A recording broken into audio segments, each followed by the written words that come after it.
The number one question that you have to ask in business is my product or service solving a problem, adding value, or creating an innovative solution? Does the market need what I want to sell? Far too often, the creativity of our best business ideas trump the importance of operational excellence.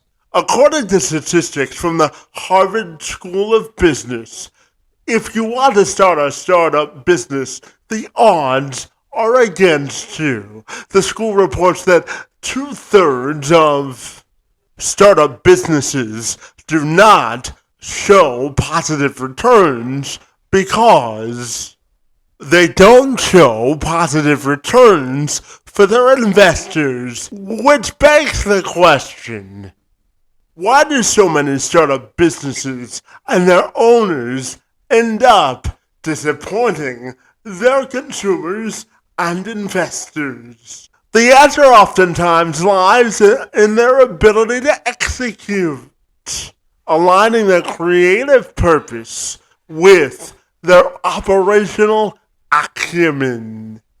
For far too many startups, this is an internal struggle that many businesses need to master before they experience sustained success.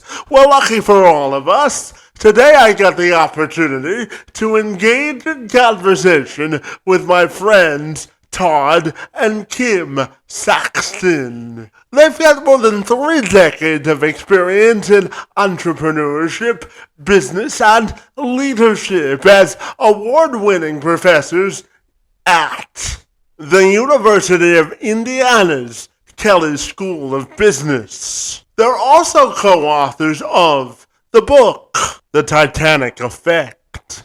The book is a practical guide to help startups, their founders, and investors successfully navigate the icebergs that many startups encounter as they get off the ground. They tap into their decades of experience in entrepreneurship, academics, personal experience in business strategy, marketing, and market research, and venture-funded startups to help businesses navigate the icebergs that often sink businesses in the early stages of both founding and development.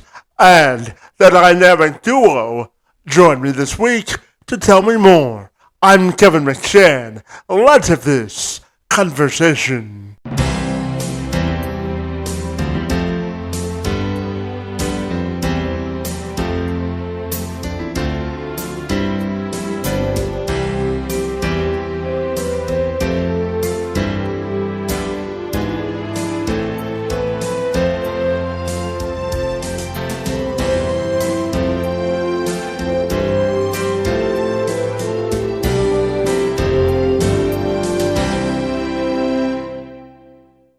Kim and Todd, if you're ready, I'll take a moment to welcome you to the program, and I'm super excited to dive into your experience and business life and everything in between. Happy Wednesday to you, and thanks so very much for being here. Happy Wednesday. Absolutely. No, I know the two of you have more than 3 decades in business, and you are on a sort of a crusade to help business startups kind of forget or avoid the pivots or the pitfalls that accompany most businesses. So I'm wondering if we can start our conversation by asking you, what do you think is the number one thing you've learned about entrepreneurship, whether it be in your experience as business owners or as investors as well? What do you think is the number one lesson you've learned about entrepreneurship? Sorry. So I think we would both agree with this, that the most important thing, and study after study and postmortem after postmortem confirms it, it's really you have to understand your customer's needs. And I say that as if that's a simple thing. It's not. It's really, really hard. Most people who start a business, they have a really cool idea and they're really passionate about that idea, but it's not always clear that other people are as excited about that idea as they are. And even small businesses, somebody starts doing a service because they had one customer and they want to expand it, really understanding, what people are looking for, what's distinctive that you can do, how you can add value, what your value proposition is really, really important and really hard to figure out. And Todd, I'm wondering if you had anything you wanted to add to our initial question this morning? I guess what I would say is the one thing to remember is it's never just one thing. It's always an interaction of multiple things. And I think what Kim pointed out is very well articulated as the lead reason that ventures struggle getting traction, particularly. But what we tried to do in the Titanic Effect and what we've discovered over the years, 3 decades makes us sound pretty darn old, doesn't it? We just see these patterns of challenges for startups as they start to get some traction and scale that were created based on decisions very early when the founder didn't have everything figured out, and founders seldom do have everything figured out. And there are these different kind of categories that we have kind of charted out that seem to house these landmines or these debtbergs, as we call them, that can really set a venture back or keep it from growing and being as successful as it could be. So that's what we've tried to do in the book, and what we try and do with our students and entrepreneurs we work with and as investors is to identify some of those as early as possible, not because you can remove them, but at least you need to understand the trade-offs of decisions that you're making and avoid some of the more catastrophic challenges. Yeah, and you bring up the book, so I'll ask you now about the Titanic Effect. I know that you initially wrote it because you wanted to help people avoid some of the areas that we began discussing this morning. But I wonder your thoughts on the spirit of the book, why you wrote it, and how it's been perceived so far. Yeah, so I think you captured it. We had maybe 300 or 400 meetings with startups, and we were seeing the same questions and the same problems and the same how do I fix this kinds of things. That's what prompted us to say, okay, well, what are all the things that we have seen repeatedly? And that's how we came up with these 32 debtbergs. And our mission really is to just help startups. So sometimes we get emails from the website where someone's like, oh, I'm using your book to run my company. Can I meet with you? I want to understand the 2 or 3 things I really need to focus on. Or we've had students who are joining a startup and read the book and they're like, oh, I know some things I need to do with my co-founders. And so we love these stories. That's exactly why we wrote this book, is to be a very practical guide, to break it down, to make it easy, to offer suggestions. I mean, there's no one answer. So we offer suggestions and ways to think about things as you're making decisions. Go ahead. I would add, Kevin, real quick, thank you. That as we talk about in the book, when you are trying to scale your impact, you have to think differently about how you go about doing that. And while with our students and with our many coffees, as Kim suggested, we could kind of one-on-one, two-on-one, two-on-two. We were able to, share at least hopefully some of our learnings and have some influence. That isn't really scalable, right? I mean, you know that meeting one-on-one with people, you run out of time for coffee, lunch, etc. And the book was a way to capture some of that with people that were, 2 or 3 degrees of separation away from us, and still share hopefully some of our learnings for people who were trying to create, trying to innovate, imagine, and bring it to reality. but we're simply beyond our kind of sphere of influence in terms of directly being able to communicate with them.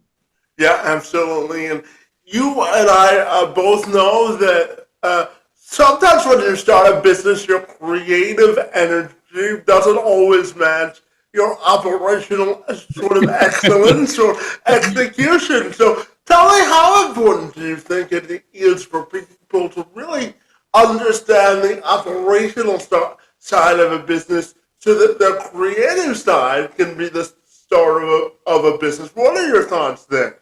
I'm going to jump in right away and say, find the best partner in the world at operationalizing things, because I'm the dreamer, I'm the ideas guy, and I'm fortunate to have a partner that is really able to help operationalize those things, do the hard work to get things done. I try to get better at it, and I think I have gotten better at it over time. But part of it, at least, can be accomplished through approaching it as a team instead of being what sometimes the press kind of popularizes as this romantic ideal of the entrepreneur as this lone wolf, in their garage, constantly fighting dragons to get their venture and bring it to light.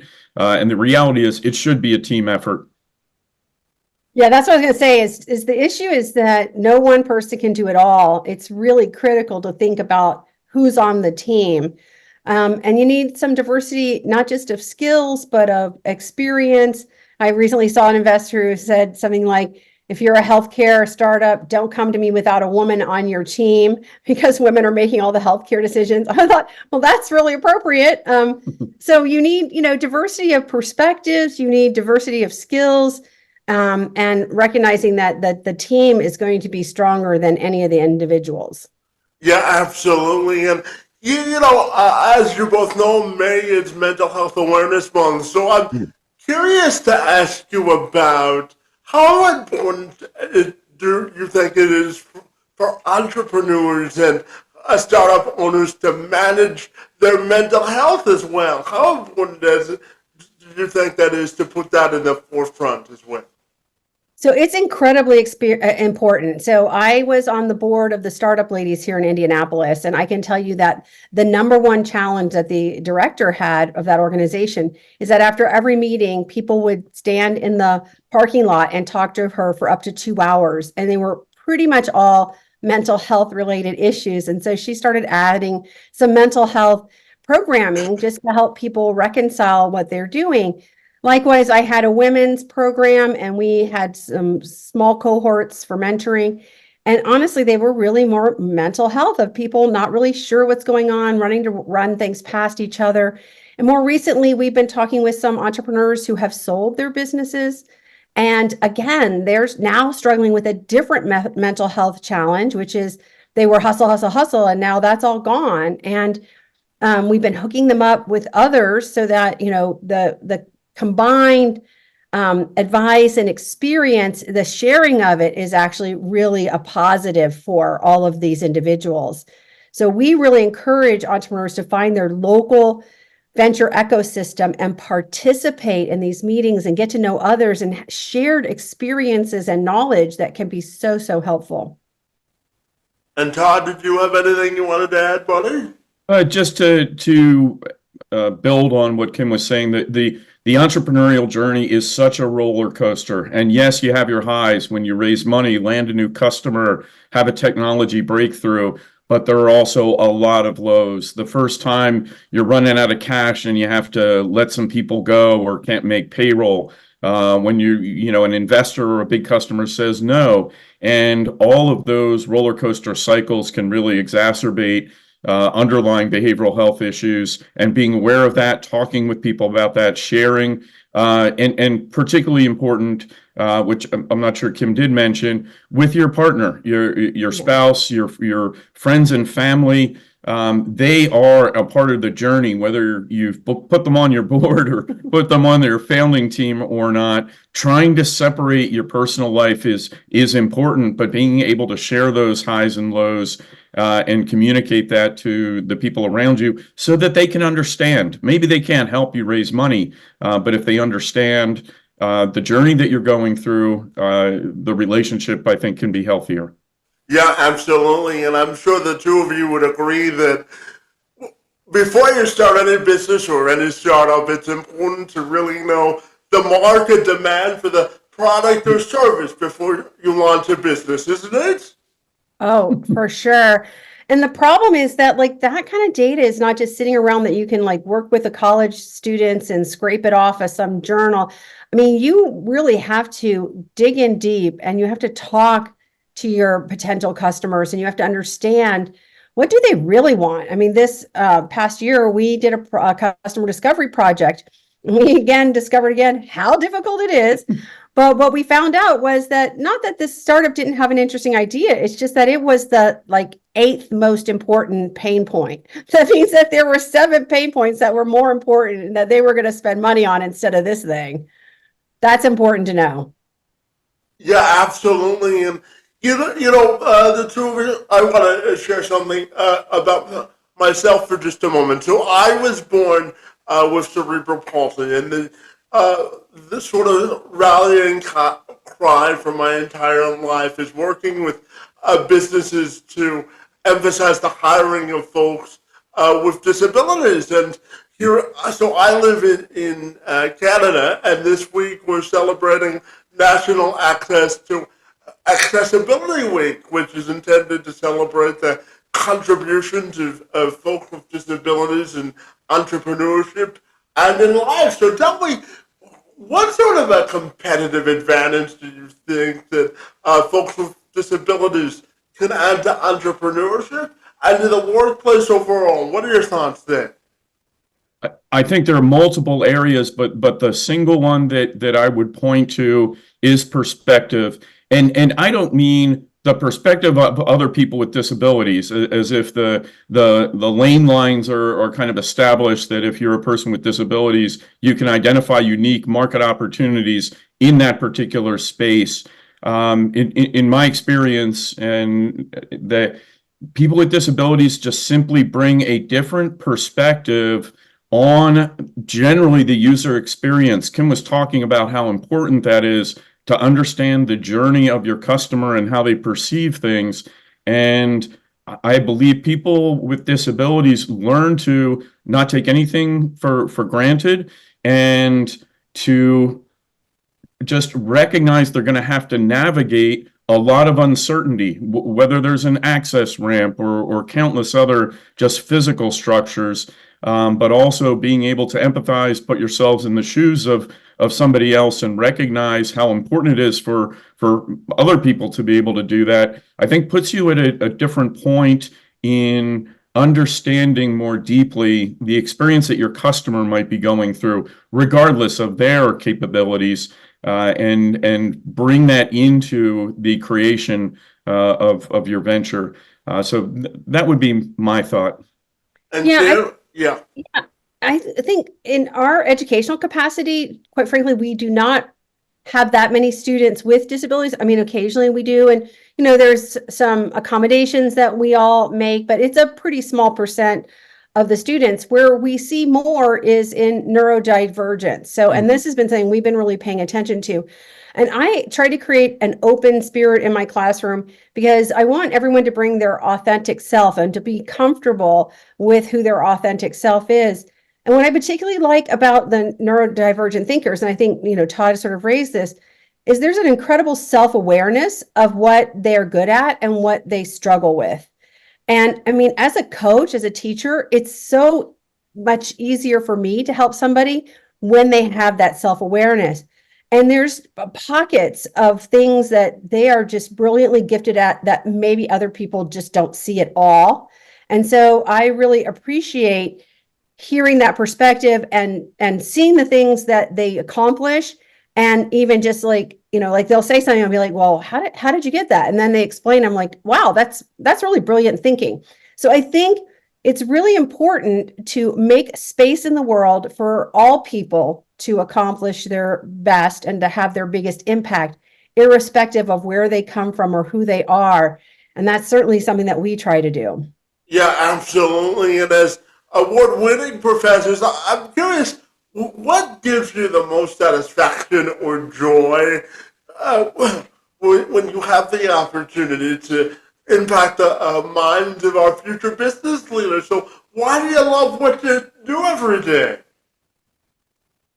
Go ahead. All right, I'll start. So it starts in the classroom when you see that somebody gets something and their face lights up and they're excited and they start contributing to the class and they're demonstrating their expertise.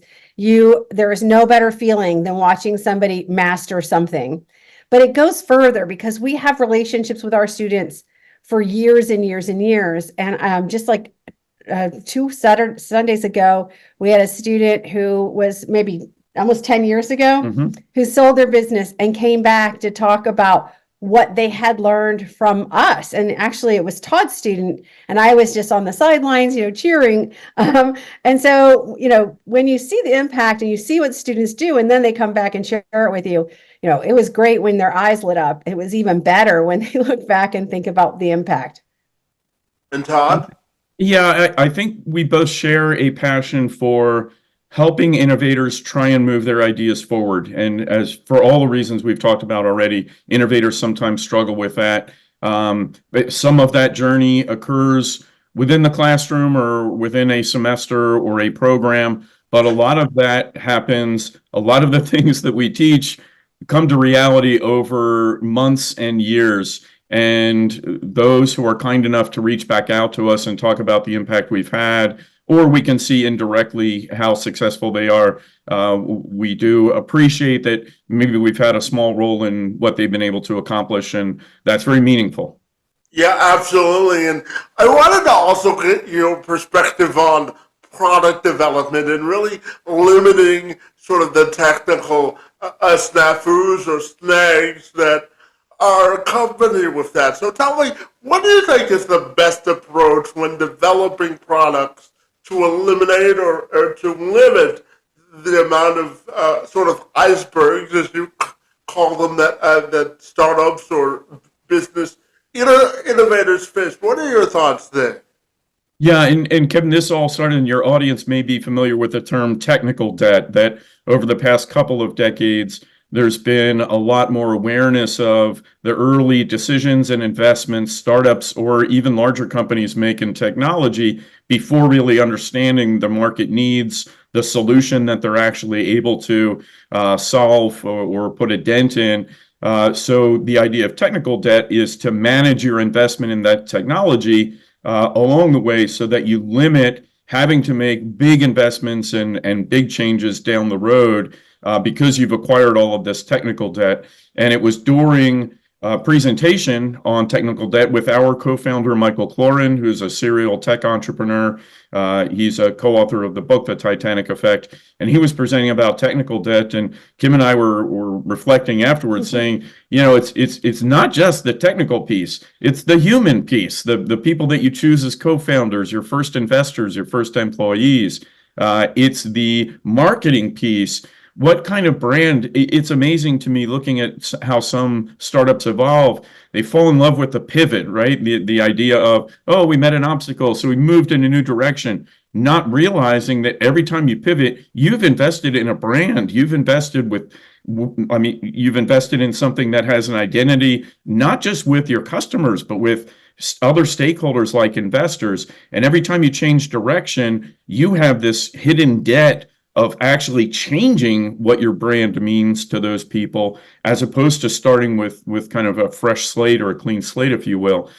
So this debt isn't just about technology. It's also about marketing, your customer relationships, identity in the marketplace, the people that you work with, the human side, and then finally kind of the strategy side that pulls it all together. And those are what extending the metaphor of the Titanic, the four oceans of debt that we talk about in the Titanic Effect, and making sure that founders are cognizant of that. And as you suggest, there are ways to kind of mitigate that risk and that uncertainty with technology early on. And maybe Kim can speak a little more to that. Yeah, I would just want to get back to the product development itself. I mean, there are two, I think, big concepts that we suggest and try and advocate for with startups. The first is, the lean startup methodology has got a lot of things right. I mean, figure out what your minimally viable product is and experiment to expand. What goes hand in hand with that is low fidelity products. So, my classic example, it's in the book too, is somebody wanted, to have a racing wheel for video games where you could put your phone or your tablet in the middle.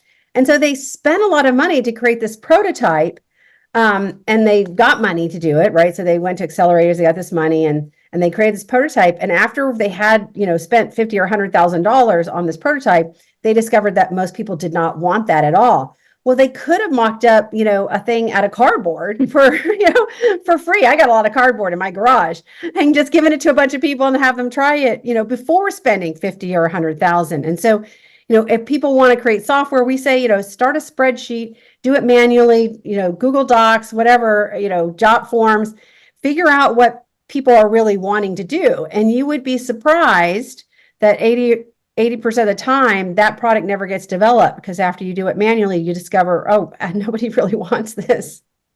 Yeah, absolutely. It goes back to knowing your audience, doesn't it? Yes. Yep. Absolutely. I'm wondering if either one of the two of you can talk about, the hidden debts or uncertainty in business, because, no matter how hard you try, peaks and valleys are always going to come up in business, right? So let's talk for a moment about hidden debt and sort of doing our best to bulletproof the uncertainties that come along with business. What are your thoughts there? So I'll jump in first and say that, one of the things we talk a lot about is risk versus uncertainty. And we constantly hear that a startup is de-risking itself. And we don't really think that that's a great term. I mean, you can't really de-risk uncertainty. Uncertainty is exactly that. We don't know what's going to happen. And sometimes those uncertainties are good. I can give you some examples of, some startups that I think were a little ahead of the marketplace. And then, something like COVID happens and suddenly they're perfectly positioned and they take off. No way could you have predicted that. I mean, we were expecting that they would have 4 to 5 more years until the market caught up, but overnight the market caught up. So some uncertainties can be positive, right? But more often we think about uncertainties that are negative. And that's the whole point of it, is that a lot of aspects of business are unpredictable. And so what you have to do is not to say that you're not going to take on any debt. It's to say, I want to be aware of the debts that I have, and I want to take some steps to mitigate those risks, not to eliminate them, because it's virtually impossible to not have any debts. Yeah, absolutely. And Todd, I'm curious to ask you about the importance of relationships, because, I believe that relationships are the heartbeat of business. So tell me about your thoughts about building successful relationships and how important that is to running a successful business. Yeah, absolutely. And I think you've hit on something that we both feel is central to any kind of success in this kind of area. And I would say, to put a finer point on it, every entrepreneur, every innovator is about 5 connections away from success. The challenge is, who are those 5 people, right? And those 5 people will incorporate across them customers or people who represent the marketplace and have industry knowledge, people who understand the technology, people that understand the funding journey and maybe are able to write a check or at least get you to people who will write a check, people who have startup experience, have navigated this before. And if you could easily wave a magic wand or use AI to say, find those 5 people and connect me with them, Siri or whoever, that would be lovely. But the reality is that journey takes entrepreneurs at least 6 to 12 months, if not more. And learning how to actually reach out and connect with people who are beyond your immediate sphere, beyond your 1 or 2 degrees of separation, and getting to those folks that can be helpful is a really important part of that journey. We haven't talked as much about kind of our research that was the predecessor to this book, but our research looks at what we call venture advocate behaviors. It's the things people do to help startups move forward where there's no explicit payback. You don't get stock, you don't get money, you're not a hired consultant, but you see an entrepreneur who's struggling getting over a certain hump, and you help connect them, you help them think differently about how to navigate that. And those relationships are so critical. And our experience and in the research that we've been doing empirically, we're demonstrating that the ability to forge those relationships and get people to advocate for you is an integral part of a successful entrepreneur's journey. And not everybody's good at it, but I think those that are really passionate about the problem that they're solving, so they care about and are investing in that problem. They have the humility to actually listen, take feedback, and act on that. And then importantly, they're willing to do the hard work to move the idea forward. And that combination really does seem to prompt these advocate behaviors to get people to care about what you're doing and want to help you. Yeah, and Kim, I'm curious to come to you and ask you about the importance of innovation. I know that both of you are business investors as well as business professors. So I'm curious to ask you about the role that innovation continues to play. And as business investors, what do you think makes a great business investment as an investor? What are your thoughts there? Yeah, well, we certainly don't have all the answers there. I mean, the reality is that early stage startup investing has a very low likelihood of success, something like 20% or something like that. I think right now we're doing a little better than 20%. So we definitely don't have all the answers. I think innovation can be really important, but the most important thing is about creating value. And so we're always looking at it through the eyes of the customer. And one of the questions we ask ourselves, and we got this from an alum, and I think it's really important, is the thing that the startup offering, is it jewelry? So it's pretty, but you don't really need it. Is it aspirin because it's solving a headache? Or is it oxygen and something that you need to breathe? And so we're constantly looking for the oxygen instead of the aspirin or the jewelry, because and oxygen tends to be more innovative, tends to lead to more innovative solutions. But again, I don't think you have to innovate to have a really great idea. You definitely don't have to disrupt. I mean, you can actually just do something a lot better than what other people are doing. So I don't know if that addresses your question, but that's what we're looking for, is where is there a defined customer need, you know the customer really well, and you're offering them something that is going to make their life dramatically better. It's important to have a defined value proposition statement, isn't it? It sure is. Good thing I teach that. Well, it's like we all did research before we did this podcast, right? Right, absolutely. Absolutely. And Todd, I'm going to come to you just briefly to ask you your opinion about the importance of a value proposition statement, because, as a motivational speaker myself, it's the lifeblood of trying to get, speaking engagements, telling people why it's important to bring me in as a speaker. And that same philosophy applies to business, doesn't it? Yeah, absolutely. And I think an important thing to recognize is you're not going to get your value proposition right out of the gate.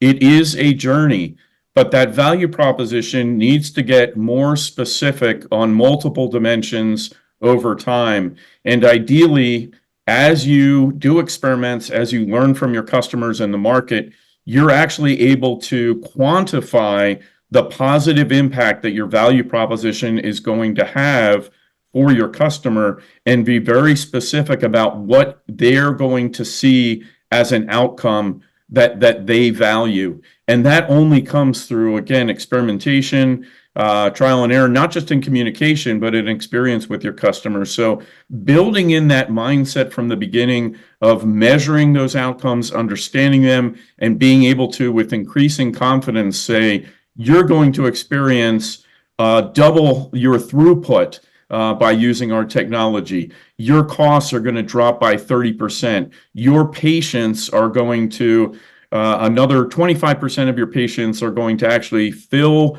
their prescriptions, take the medicine, and have the benefit of that because of this innovation. And being able to be very specific is as you move forward is important. So I think as a corollary to that, the key to scaling is having product market fit. The key to product market fit is to have that value proposition. I've been doing some work with a startup. It's a pretty mature, like 10, 12 years. And honestly, they're struggling with product market fit because they do not have a value proposition. And we're doing some work trying to identify what their value proposition is. They clearly have a benefit, but until you can actually tell potential new customers exactly what that benefit is, you can't scale your marketing. And that's where the value proposition is so critical, is that it allows you to scale your marketing. Yeah, absolutely. And, we wind down our time together this morning. I've got two additional questions for you. And the first, I'm curious to ask the both of you, what lessons in entrepreneurship and business do you think also translates to living a successful life? What are your thoughts there? I would come back to the three areas that I mentioned before: passion, humility, and hard work. Be passionate about what you do. If you don't care about or really believe in what you're doing professionally, what you're doing in terms of your avocations, find things find things that give you joy and relationships that give you joy. But be humble and recognize that you can learn from other people as to how to engage in and appreciate those activities. And finally, recognize it's going to take some hard work. And I think all of those apply very much to the entrepreneurial context, but also things that are important as part of a life journey that is fulfilling. And Kim, what are your thoughts as well?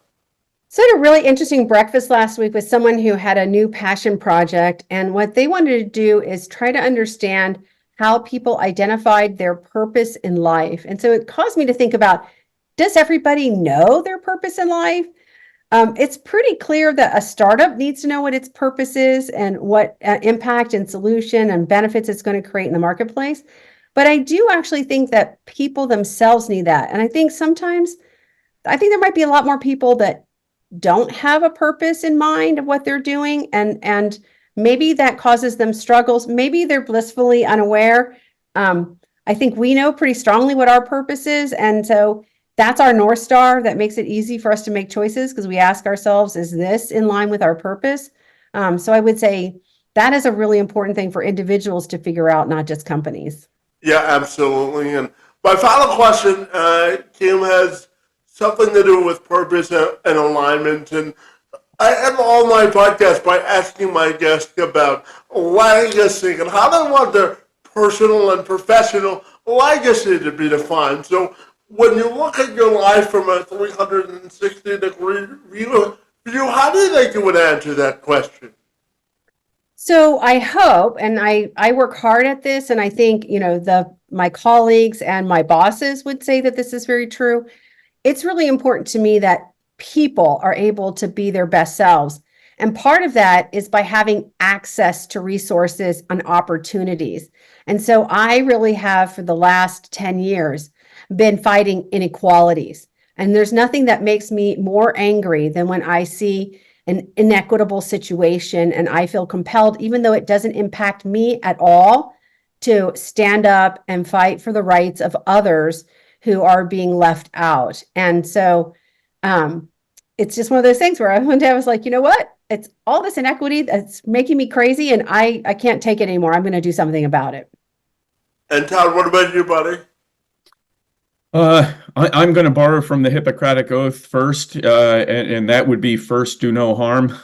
I hope in my life, in my decisions, in what I've done, that first, I have not harmed anybody, either discouraged them or kept them from realizing their dreams. Second, for the majority of the folks that we have the pleasure of working with, they're smart, they're motivated, they have the ability to change things. And if we can help them, again, move their ideas forward, that I think is an important legacy. But then third, as Kim suggests, being able to help people where structural inequities have prevented or limited them from having the kind of journeys that we've had, and being actively engaged in identifying those and reaching out to those communities and doing what we can, that to me is a really important part of what I hope my legacy, for what it's worth, might be. Yeah, and just one final follow-up, because I know that you both are embarking on a new adventure, moving to Buffalo. So I'm curious to get your definition of what it really means to embrace the spirit of adventure. What are your thoughts there? Well, I think you asked the wrong people. We're pretty adventurous. We try to hope that we aren't taking too many risks, but we pretty much like to do something new. And we recently just did biking through the Spanish Pyrenees. So there's a lot of uncertainty and unknowns. In fact, it was raining in the mountains, which is really not a great thing on a bicycle. And we just try to roll with it, that we know what our strengths are and that we can tackle these problems and just try to roll through them. It's about knowing your personal and professional audiences, isn't it? Yes, it is. Absolutely. Well, before I say goodbye to the two of you, I'm wondering how people can buy the book if they're so inclined to do that, or get in touch with you personally. What's the best way they can do that? Yes, well, the book is clearly available on Amazon and Barnes and Nobles and maybe 6 or 7 other, Google. So you can easily find it. We also have a website, titaniceffect.com. You can always go there. You can reach out to us through the titaniceffect.com, but also we will have our IU email addresses for live. So I'm mksaxton@iu.edu and he is tsaxton@iu.edu. And so you can always reach us that way. Well, fabulous. I think the two of you are really breaking down barriers to both access and inclusion in the spirit of business. I want to thank you for all the work that you've done to positively impact the next generation of business leaders, and for joining me to engage in conversation this morning. It's most appreciated. Well, wonderful to speak with you and have this opportunity. And thanks. Great questions and discussion, and I hope your audience gets some value out of it.